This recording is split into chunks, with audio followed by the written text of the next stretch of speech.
Manny says, is white rice okay or only brown?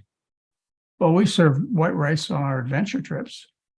We only serve brown rice at our clinics. It's white rice is not as good as brown rice, but it's not a deal breaker. If you decide you're not going to follow the program, as many of my patients did when I was a doctor in Hawaii, if you have to eat brown rice. See, among Asian people, brown rice is associated with peasants, with the lower class, with dirty, unclean people. They're the ones who ate brown rice. The rich, the sophisticated, they ate white rice. So what I ran into it as a practical problem in my practice, taking care of Japanese and Hawaiians and Filipinos, and et cetera, is this bigotry, this bias. And so I eventually, quickly, actually, it didn't take long to figure this out. I just forget it. It ain't worth you sacrificing your health for me to sit here and argue with you that brown rice is better than white. Eat the white rice. Just give up the pork chops and the ice cream cones.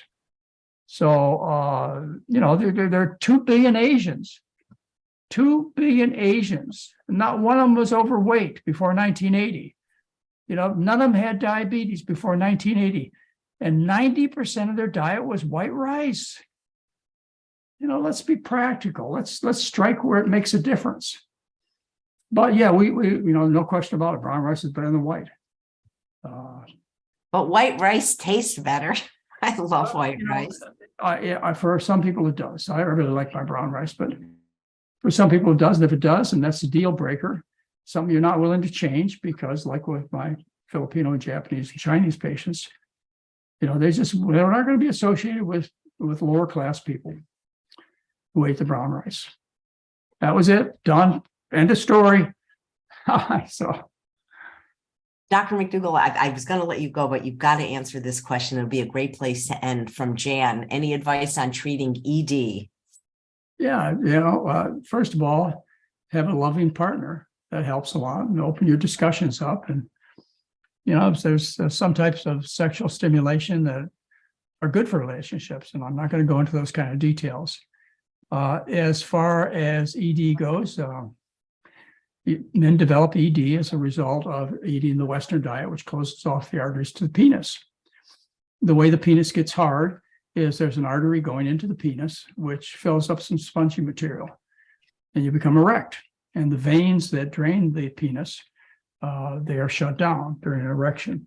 So it occurs as a consequence of blood flow. And one of the common consequences of eating the Western diet is you become limp. It's not a good thing. Okay, so that's the situation. I've seen many, many men have dramatic changes in their sexual performance and their interest when they've changed their diet. They feel good. They look in the mirror and they see somebody attractive.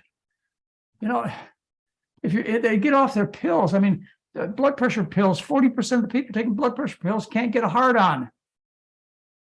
So you get off the medication.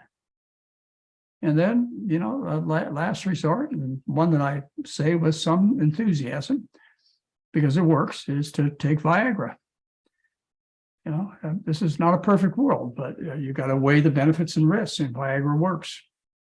So, but fix the underlying health issues first. Yeah. And this goes for both partners in any relationship.